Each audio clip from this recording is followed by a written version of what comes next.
Hello everyone, so for this video I wanted to go over section 1.4 limits of transcendental and trigonometric functions. So in this, especially for the transcendental part where we go over like exponential functions, there's a lot of intuition that we have to use, and I know, well, at least I've been told that you guys are really big fans of formulas, but in some cases just throwing the formula at you guys is not going to be helpful. You have to use your intuition for a lot of different topics in calculus.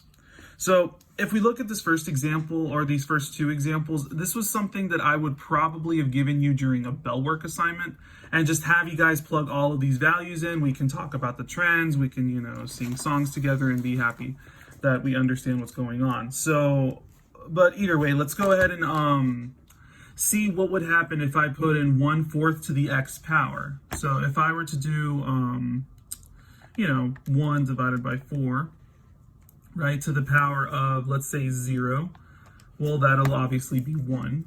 If I did the same thing, wait for a second, enter, change that to the first power, I would get 0.25. And if I kept going, right, you should notice some kind of trend as I keep putting in 3 and 10 and 100 and so on and so forth. I'm not going to sit here and type everything in the calculator. It's just going to be a long video, but I'll show you guys. Oh, that was supposed to be 0.0625. But then the next one would be 0.0156.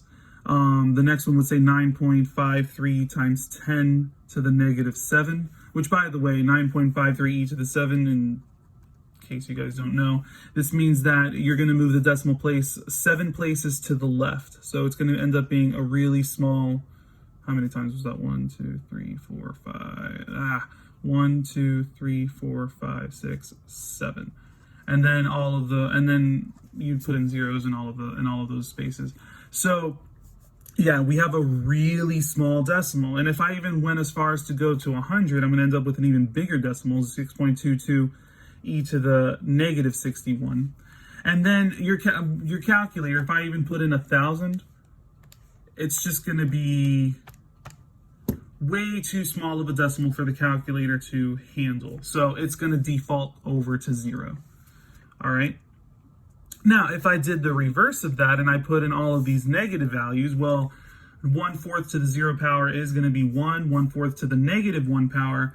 Now, this is what's interesting about the negative numbers, especially, or the negative exponents for a fraction, is that you have to remember that one rule, right, way back in the day when we talked about exponents, or when you guys learned about exponents in Algebra 2, is if you have 1/4 to the negative 1 power, that's the same thing as taking the reciprocal of that fraction, so that's 4.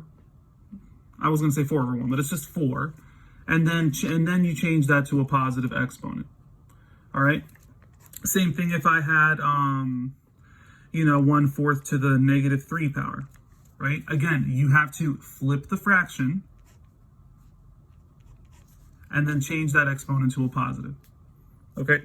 So if I ended up doing that with all of these negative numbers, it's actually going to take the reverse effect. It's going to go ahead and increase as we move on. So 1/4 to the negative 1 power is like 4 to the first power, which is 4. 4 squared is 16. Then 64. Then 1,048,576. Then this one's 1.61 e to the 60. And then eventually, like if I put in like 1/4 to the negative 1,000, then it's going to be such a big number that the calculator just, again, can't even handle it because it's going to overflow. All right. So essentially what you should be paying attention to is that if you have a fraction less than 1, okay, this is the important part, and this is where you need to start using your intuition. If you have a function with a fraction that's less than 1, okay, as you keep like squaring it or cubing it or multiplying more versions of this or raising it to a higher and higher power, it's going to get closer and closer to 0. Now let's think about why that's true. If I if I just had 1/4, well, that's just a fraction. But then if I multiplied it by another 1/4, well, now that's 1/16, and that denominator is really big. As your denominator gets bigger and bigger and bigger and bigger, the decimal is going to get smaller and smaller and smaller and eventually reach 0. It's almost like this has an asymptote at 0.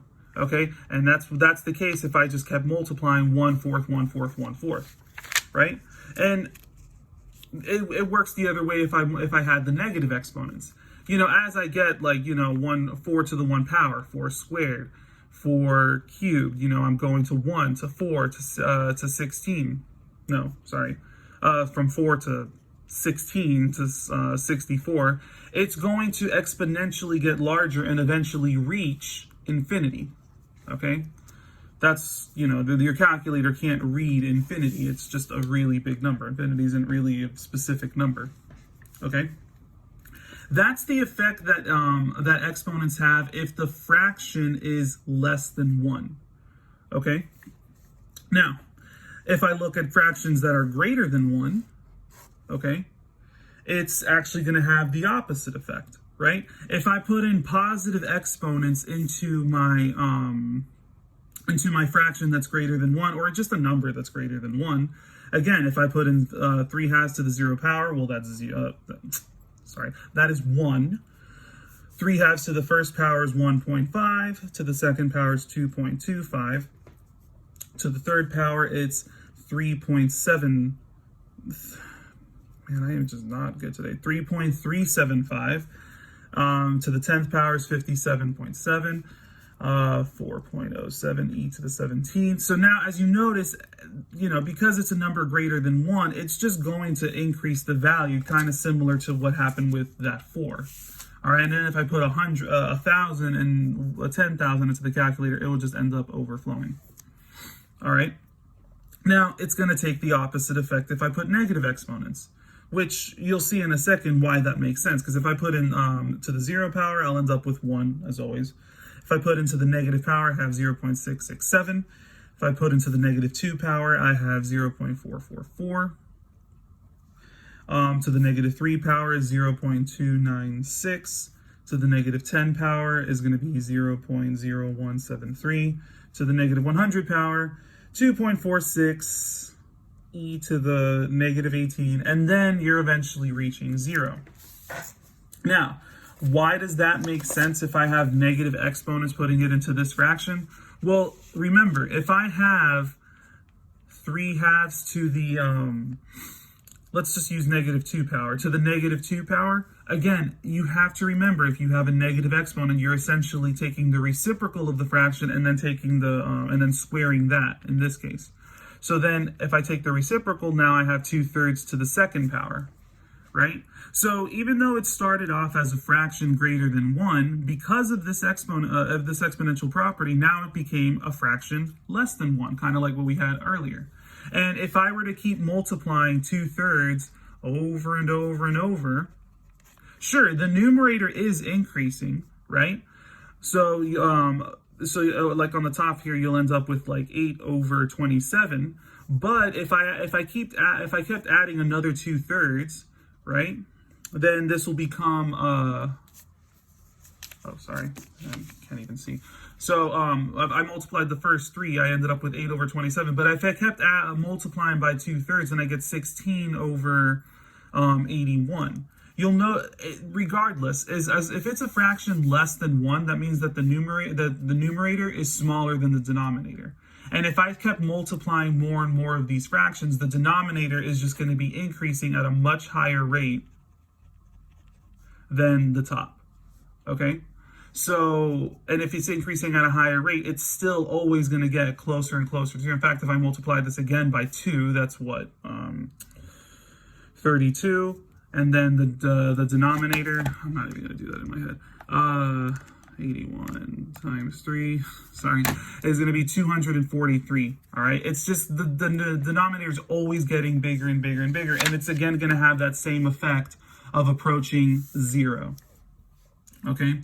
So honestly, I'll probably do this next year, but if I were to have like a section in the notes, that sort of sort of describe this, I would just make a note and make a mental note, at least for now I make a mental note, that if you have fractions that are less than 1 raised to a power, as you approach infinity, and that's what I meant to say by, like, going from 0 to 1 to 2 to 3 to 10 to 1,000 to 10, and all of that. These x values, as you're approaching infinity, right? This is the trend that you'll notice whether you have, if you have a fraction less than 1 in this case. And in this case, this is almost like if you're approaching negative infinity. Okay? So, I don't know. I feel like that was poorly explained, but I think it'll make a little bit more sense if we actually go through some problems. So, again, if I look at this problem, f of x is equal to 3/2 to the x minus 1 power, all minus 3. Okay? So, if you just use your intuition to kind of figure these out, they're not that bad to look at. So, for example, if I look at the first one, I have the limit as x approaches negative infinity of f of x is equal to, well, now you have to think about, well, if I were to plug in infinity into this exponent, well, let's kind of think about that over here. So if I have 3/2, that's almost like saying to the negative infinity power minus 1, right? So, and then all of that minus 3, of course. So here, this is where you have to kind of play around with it and manipulate it a bit. First of all, you need to understand, infinity is such a big number that if I had -1 next to it, it's just kind of like not really needed anymore, right? It's almost like, if you had Bill Gates, who's a billionaire. Imagine going up to Bill Gates and saying, oh, here's $1 and enjoy. What is Bill Gates going to do with that $1? Nothing. He's a billionaire.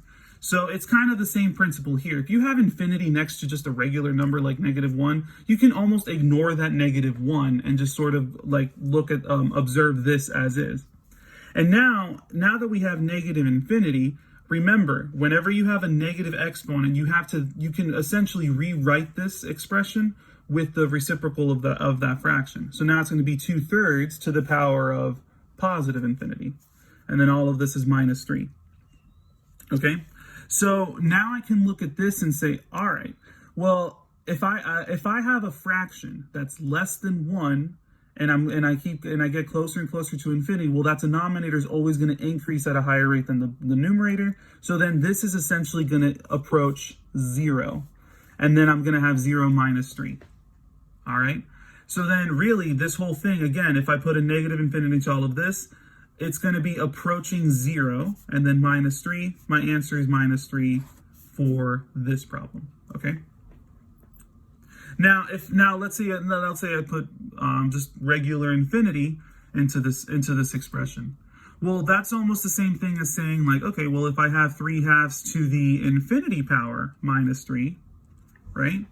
Well, again, if I have a fraction greater than 1 in this case, as I increase my exponent, okay, and I get closer and closer to infinity, it's going to overflow, and that's essentially saying that it's approaching infinity. So if I have infinity minus 3, again, that minus 3 is pretty much insignificant next to infinity. It's just going to be equal to infinity, all right, or does not exist ultimately. Okay, so try to use that kind of intuition to answer the rest of these problems. I'll go ahead and go through it. This video might be a little bit longer than I want, but it is important for you guys to kind of like think through all of these problems like that. And I'm going to have practice problems like towards the end of these notes. So, all right, let's go ahead and just look at this again. So if I put in negative infinity into this is almost going to be like negative e to the negative infinity power. I'm not even going to look at the -1 because that's just insignificant next to infinity. And then all of that plus 2, right? So over here, if I think about this, well, again, with the negative infinity, I have to almost like imagine this fraction being flipped. So it's almost like saying 1 over e to the infinity power, right? Or negative, right? So regardless, whether it's negative or positive, my denominator is going to increase and increase and increase and increase. So this is as I approach as it approaches infinity for this fraction, it's going to end up being 0, right? So this part is going to be 0 plus 2, and then the whole thing is just equal to 2. All right? So now if I were to do infinity, plug in infinity into this, that's almost like saying I have negative e to the infinity minus 1, which is pretty much just infinity, plus 2, right? Now, let's ignore the negative. So for now, if I have e to the infinity power, well, you guys should know that e is just a regular number. I don't remember exactly what the number was, like 2 point something, 2.71 or whatever. E was, 2.71. So if I were to just get a constant that's bigger than 1 and raise it to the infinity power, that's pretty much infinity. And obviously if I have a negative, it's going to be negative infinity. And then negative infinity plus 2, that's pretty insignificant. I'm just going to say negative infinity. All right? So if I look at this one, and I'm going to now that I kind of explained that enough, I'm going to go through these problems a little bit more quickly. If I have the limit as x approaches negative infinity, that's almost like saying, 2/3 to the negative, and a negative will be like positive infinity plus 1. Right? So this is going to be a fraction less than 0 to the infinity power 0. 0 plus 1 is 1. Okay?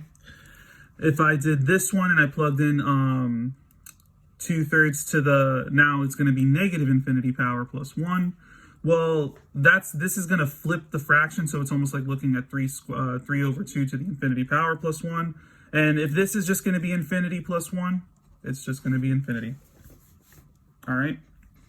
Over here, if I put a negative infinity into this one, again, that plus 3 is insignificant. So I'm going to put a negative in, so it's like saying 1/2 to the negative infinity power plus 2, right? Which is the same thing as saying 2 to the infinity power plus 2.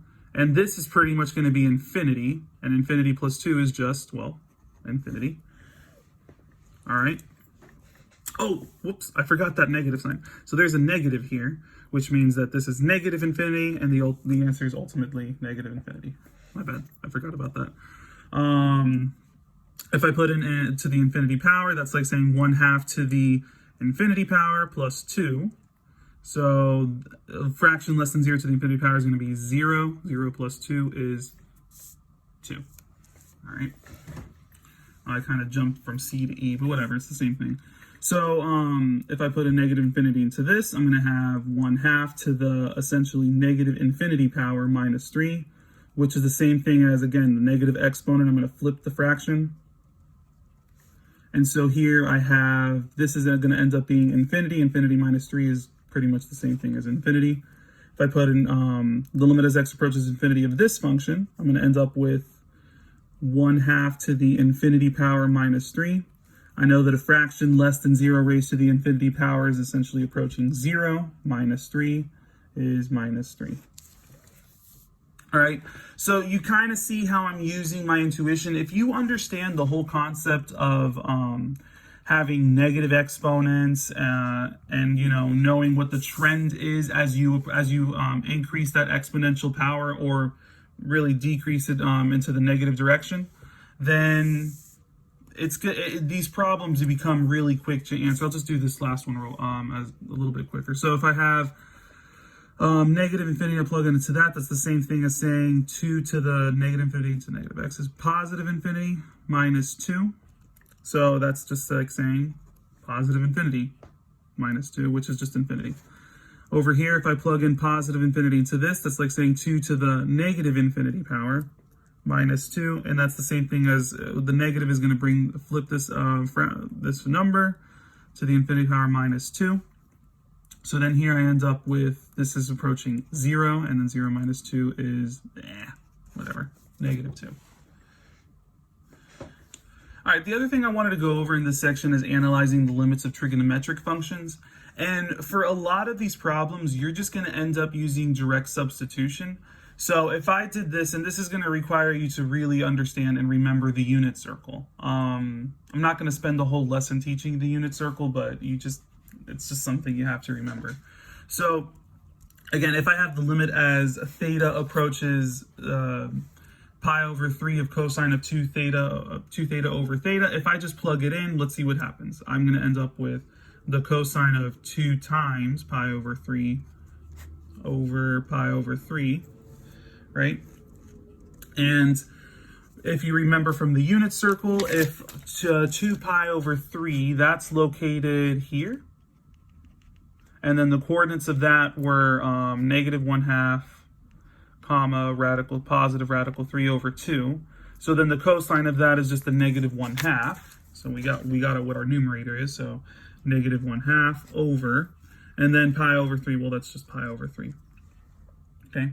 So if I just went ahead and multiply the numerator times the reciprocal of the denominator, I have negative 1/2 times 3 over pi. So ultimately the answer is negative 3 over 2 pi.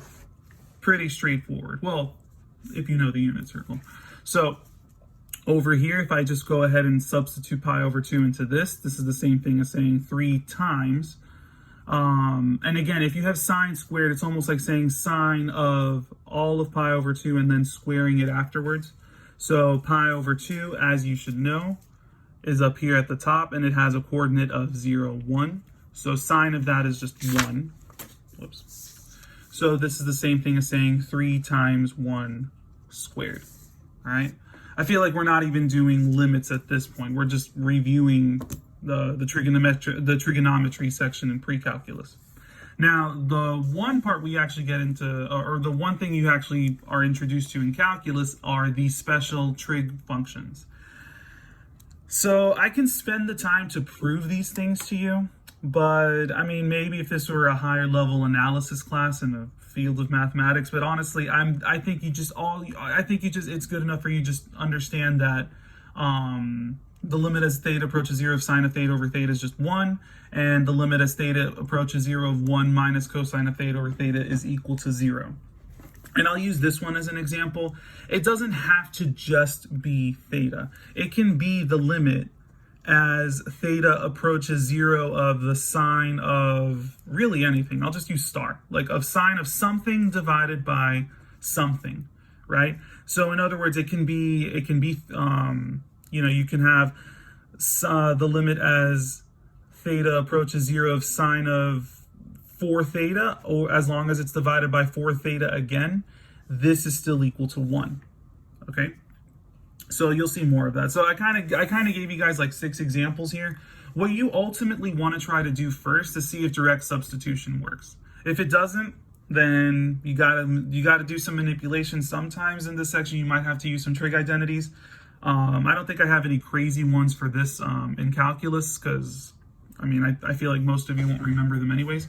But let's just kind of see what we can do. So if I went ahead and plugged in theta as theta approaches pi over 4, well, that's the same thing as saying sine of pi over 4 times cosine of pi over 4 divided by tangent of pi over 4. And hopefully you guys remember that pi over 4 is in the first quadrant, and it had the coordinates radical 2 over 2, radical 2 over 2, right? So let's see. So the sine of pi over 4 was radical 2 over 2, because that's the y coordinate. Cosine is also radical 2 over 2.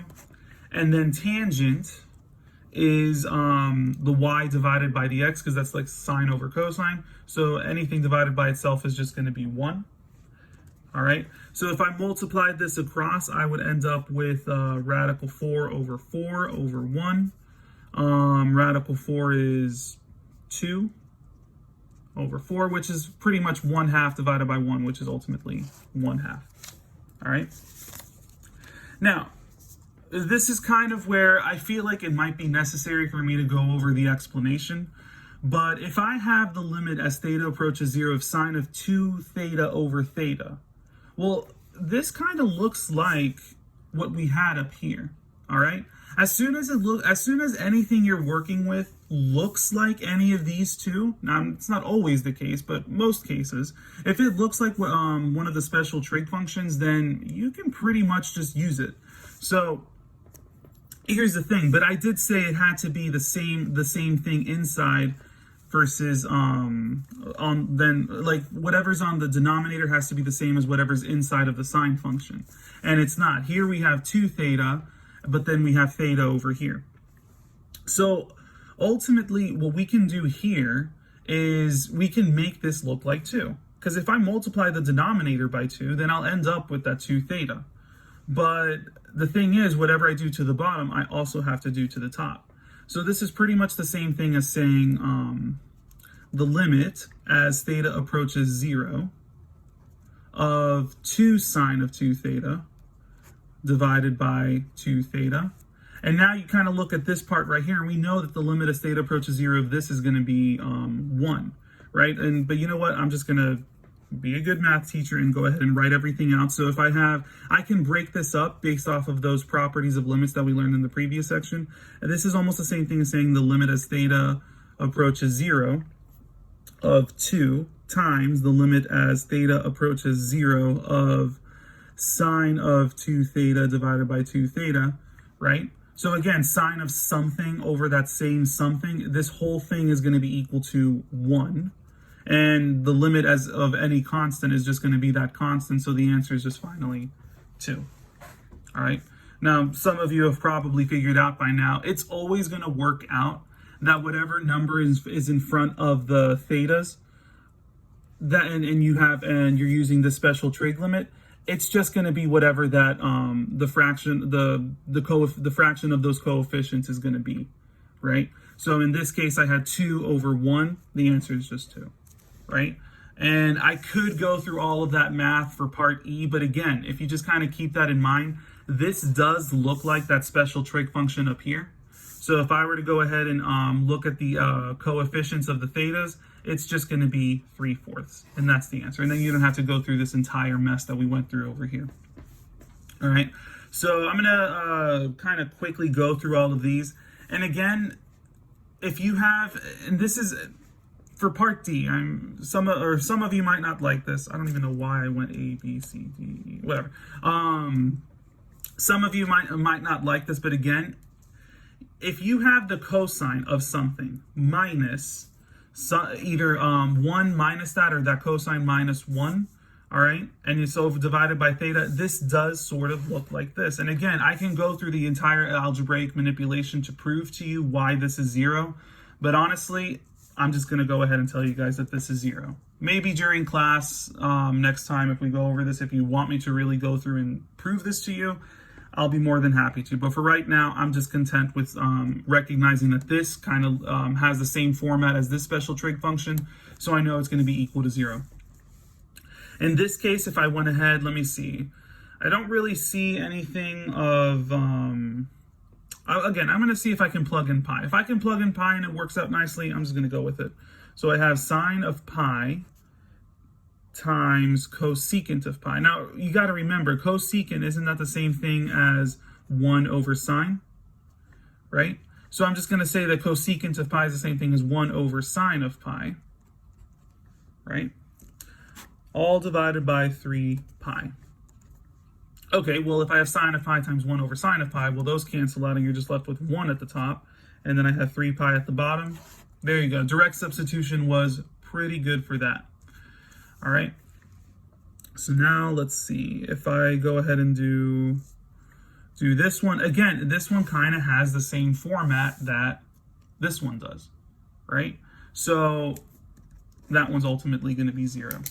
All right. Some of you might like that. Some of you might not. Some of you probably want to go through the entire algebraic manipulation for this one. Some of you, or most of you, are probably just going to be content with looking at the coefficients of the theta. So I'm just going to go ahead and leave it at that. I think this should be helpful enough for you to answer the homework. And I know that I have, I thought I could have sworn that there was another page, but yeah, there's on the third page of the notes, there's a bunch of mixed practice problems for this. So I'm going to post the worked out solutions of all of that in the in Canvas, kind of like what I did for section 1.2 and section 1.3. And then, yeah, if you have any questions, go ahead and just get started on the problem set. You're more than welcome to message me, and I'll see what I can answer during class, now that we can actually utilize class time for, math as opposed to how to clean our hands. So I'll just leave it at that. Take care.